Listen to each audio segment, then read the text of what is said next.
This is the Warrior Goddess Saga and your Warrior Goddess Weekly, where I share some weekly wisdom to help you to draw from the season, the celestial events, the Sabbats, the wheel of the year, the energy, and help you understand what is going on with you right now in terms of the practices and embodiment and wellness alchemy that you can apply to your life and also to your Warrior Goddess archetype. So today's topic I want to talk about is something that women don't allow themselves to do. Well, the world maybe doesn't allow them, which is wintering. Have you heard of the concept of wintering? So before this whole new year, new you creation of the Gregorian calendar, we used to just have Yule, right? We had the winter solstice, which was the darkest day. We had Yule passing through the end of the year and the turn of the seasons, but winter carried on, right? There wasn't a marker smack bang in the middle of it to say, this is, a very important date in the middle of winter for you to start to completely overhaul your life, right? Because that's what seems to happen when you think about where New Year falls. Now, I obviously accept and celebrate the turning of the new year, but I think focusing on turning of the wheel rather than turning of the year can really help women, specifically this time of year, with our energies. So let me share a little bit about what I mean by that. So our winter solstice, which we talked about, the longest night, it also welcomes the light back to us, right? So when we turn the wheel, and the wheel of the year is what we're talking about, and the celebration, the seasonal celebration of each of those sabbats and festivals through each season, it's not about a hard reset, right? It's not about goals, resolutions which feel so hard and black and white, right? It is allowing us to understand that we are indeed, if you're in the northern hemisphere, in the middle of winter, right? And winter is a signal not only in the outside world, but within our bodies to rest, to hibernate, to shelter, to, center, to allow ourselves to settle, right? And the earth is not growing now, so why should we put so much force and so much energy on going against our biology, going against our spirituality, and try to force these changes through? Because we all know that resolutions don't work, and setting goals in January, I talk about this a lot on the Goddess Got Goals podcast, that it's not the time that I like to do, right? It's not what I like to do. So our energy is about going inward before it returns outward, okay? So nature doesn't begin in January, so why should we? She rests. So this is what we need to do. We need to follow the environment and work with the natural rhythms and seasons within us, yeah? So it all started with the Gregorian calendar problem, right? Linear, man-made, loud, productivity-based, designed for output, not designed for cycles, not designed for rest, and in my opinion, not designed for women, and especially women in midlife. And why? Well, it ignores the lunar rhythms, it ignores the feminine biology, it ignores our seasonal energy, it ignores our nervous system and the midlife nervous system, which just provides pressure. So January pressure, it's a cultural thing. It's not a seasonal, innate, spiritual midlife thing, right? And it's not really that natural, but it hits harder for women in midlife. And why is that? So for, whether you celebrate Yule or Christmas, it is a season of, stress and pressure and productivity and going and going and going, but it's also weeks and weeks of giving not just the gifts, but our presence, our energy, our focus, our attention, caring for others, making sure everybody else is okay and that they've got their presents and their gifts and their dinner and their whatever. It is a lot, right? It's a lot of emotional labor. It's a lot of physical labor. It's a lot of mental load, holding everything together. Our nervous systems end up being really rather shot. So by the time January comes, not only are we experiencing the January blues of post-festival, big ramp up to something that's very, big in our calendars every single year, but we're maybe dealing with the emotions of that, the nervous system sense of not feeling safe, not feeling cared for, not having enough rest, we're in the middle of winter where our bodies are cold and they need certain things, but we're probably filling it full of sugar and alcohol and all of that, and we're not really nourishing it or looking after ourselves. And we need to move away from January being about pressure and about demands and resolutions and goals, and think of it more as a time for rest, for introspection, for thinking about what it is that we want, how we want to be, and not putting ourselves under even more pressure when really our nervous systems are already shot, right? So during the perimenopause, postmenopause stage of life, our body asks us to listen. And January is where we need to pause to begin to listen to our bodies, right? We've gone through a lot over November, December, and I don't know about you, but I had a big run from a holiday, 2 big major birthdays, moving into Christmas. That was a real lot of nervous system demands, right? And I think it's important for us to understand that we need to care for ourselves, right? If our nervous system is constantly running in a freeze or a fawn or a fight, right, state, our anxiety is high, our stress levels are through the roof, we're feeling tension through our bodies, we're feeling injured, we're feeling sore, we're feeling achy, our brain fog is out of control, and we're not sleeping because, hello, we've been having like wine before we go to bed or celebratory this, that, and the other thing, and we're bloated and we're feeling meh, right? Now is not a time to add more stress to that, right? Have you ever heard of the phrase, the straw that broke the camel's back? That's what January can feel like, and why resolutions never stick.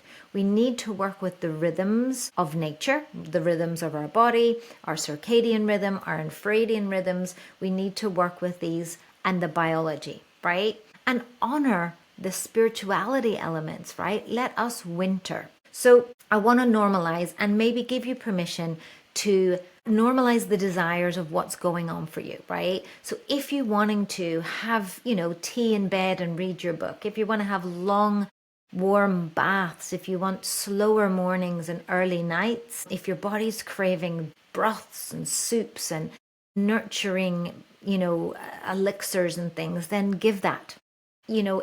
Listen to what your body is asking for and tell others that you're doing it, and then do it. And this is your permission for that today. So I want to reframe this as not being indulgent, not being lazy, not being, you being broken or being selfish or any of these things that we worry about, or that rest is you being weak. It's really about you listening to your body, working with the natural seasons, aligning with the true wheel of the year and the feminine energy and what's going on inside of your body and the biology of that. But also care for your nervous system. Do the body work. Don't strain yourself, stress yourself, with extra things. Don't punish yourself for the fact that you enjoyed your previous seasons, right? And the festivities that you had. So what does this look like for each of our warrior goddess archetypes? So maybe you're new to Warrior Goddess Saga and you don't know about our warrior goddess archetypes. So first of all, you can take the quiz. Go to thewarriorgoddesssaga.com. You will see the quiz, the quest, and the quickening in there. You'll hear all about our book Unarmored. But what I want you to do is start with the quiz, right? So the quiz helps you to identify your warrior goddess archetype. This is just a mirror. This is just a reflection of where you are right now. And you may see yourself in a lot of the other archetypes, but this season, in this moment, this is the archetypes and her challenges, her strength, her self-sabotaging patterns that you may recognize within yourself, okay? So are you the same archetype forever? Possibly not. Can you see yourself in some of the other archetypes?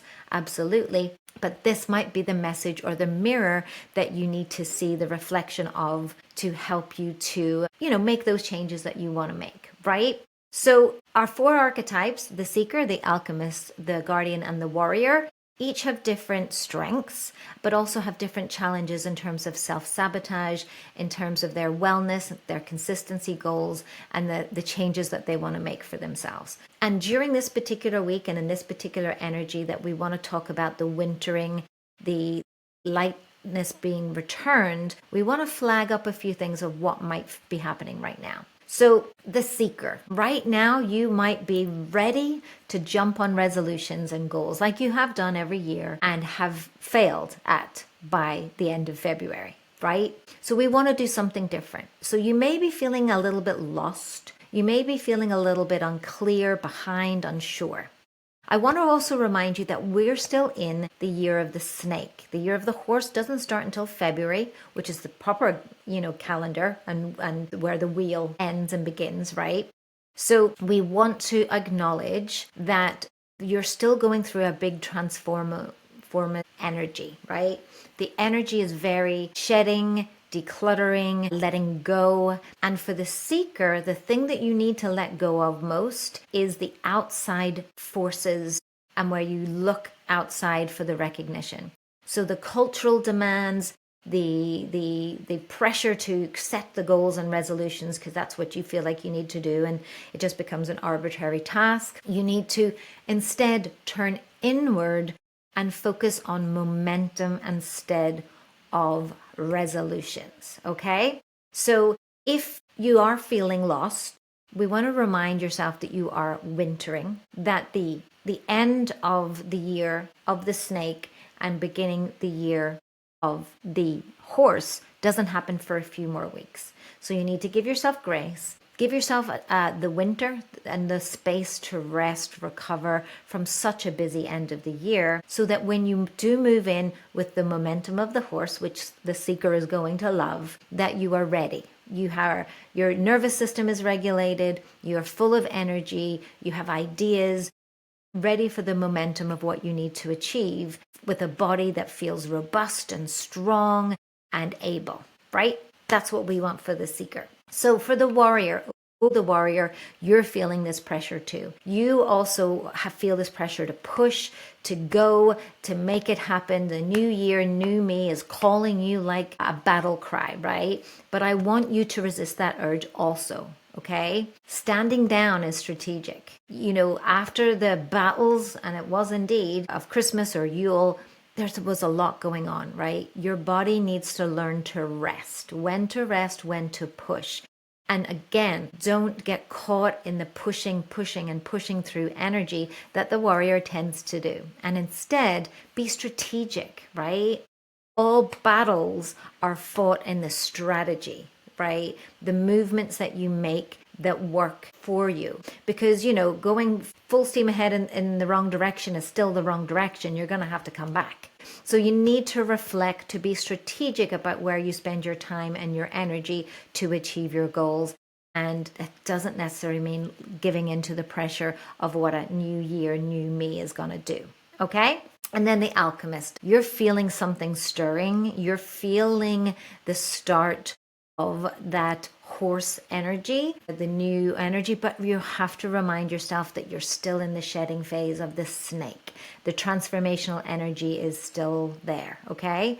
So I want you to understand that unseen growth still counts for our alchemists. That you may be itching, there's like this old new kind of energy going on, and you're kind of itching to get started, and you can feel that energy bubbling up in your cauldron, and you want to take action towards it, but it's not time yet, right? It makes me think of, and this is a horse analogy too, you know what they call the crests of waves?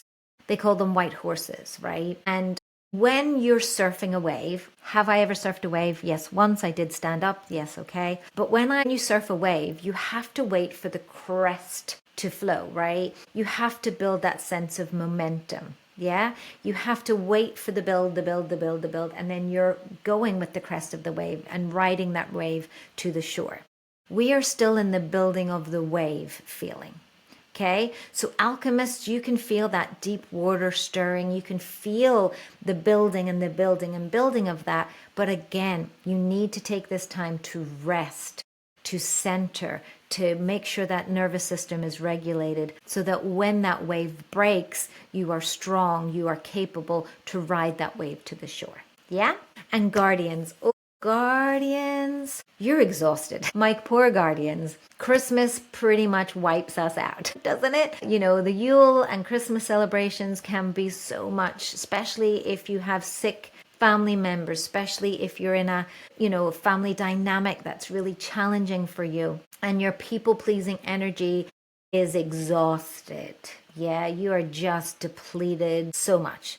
So this is a time for you to allow yourself the rest. Okay, you need to allow yourself the rest, to understand that without you looking after you and putting yourself in the start of your day and nurturing yourself and nourishing yourself with good foods and good wellness practices and being able to rest and sleep fully and wholly, you are not going to have the year that you want for yourself. And you're also not going to be a good guardian to others if you're completely 100% depleted. This is why you're called the guardian, right? You are here to lead and to help and protect others and be that fight for whatever cause or social injustice that you feel there. But you can't do that if you're depleted. You can't do that if you're exhausted. You can't do that if you're burnt out, you're injured, or you're sick. So it's important for you to take the time to rest. The rest is an essential part of the revolution, right? Because rest is revolution. So for you, it's all about just taking that time. Rest is allowed, no justifications, no permission needed, right? It's time to rest. So if you want to know a little bit more about how our archetypes work in the Warrior Goddess Saga, go on over to thewarriorgoddesssaga.com, choose the quiz option, find out which of the archetypes you're currently in the season. And then you might want to think about taking the quest or beginning our quickening. The quickening is a 3-day nervous system and identity reawakening. That is the nervous system work you need to do alongside the practical work of your quests. So sometimes if you don't do the nervous system work, the shifts that you're looking for just won't happen. This is about not just a mindset shift or thinking of things or about motivation or any of those wellness words. This is about you coming back to you and remembering who you are, reawakening that person within you that midlife has been a bit of a struggle finding or remembering, and bringing yourself back to you. So again, make sure you come and check us out, thewarriorgoddesssaga.com. You can come and join the Warrior Goddess Tribe community, which is our free Facebook tribe community, which is a support to our podcasts. And of course, the Unarmored book is now out. So how to release that armor weight, awaken that inner warrior goddess, and be able to rise unapologetically in midlife. So I want for you to come and check that all out. Come and visit us at thewarriorgoddesssaga.com. You'll be able to get the free quiz, the mini quests, and find out all about the quickening, and of course get started with the Armored book. I can't wait for you to try the second, see what that's like for you and see if that's the missing piece to help you to understand what's going on with you, with your psychology, biology, and spirituality, which is our wellness alchemy triquetra. You'll hear all about it over there. So today I want you to remember that you are the warrior goddess, and to find out more about your warrior goddess archetype, to find out how you're going to rise in 2026, and know that we're going to be here with our Warrior Goddess Weekly, a little snapshot of what to look forward to each and every week here weekly on YouTube, on the podcast, and of course in your email inbox. So come on over, the Warrior Goddess Weekly, warriorgoddesssaga.com, where you can start and embark on the saga together.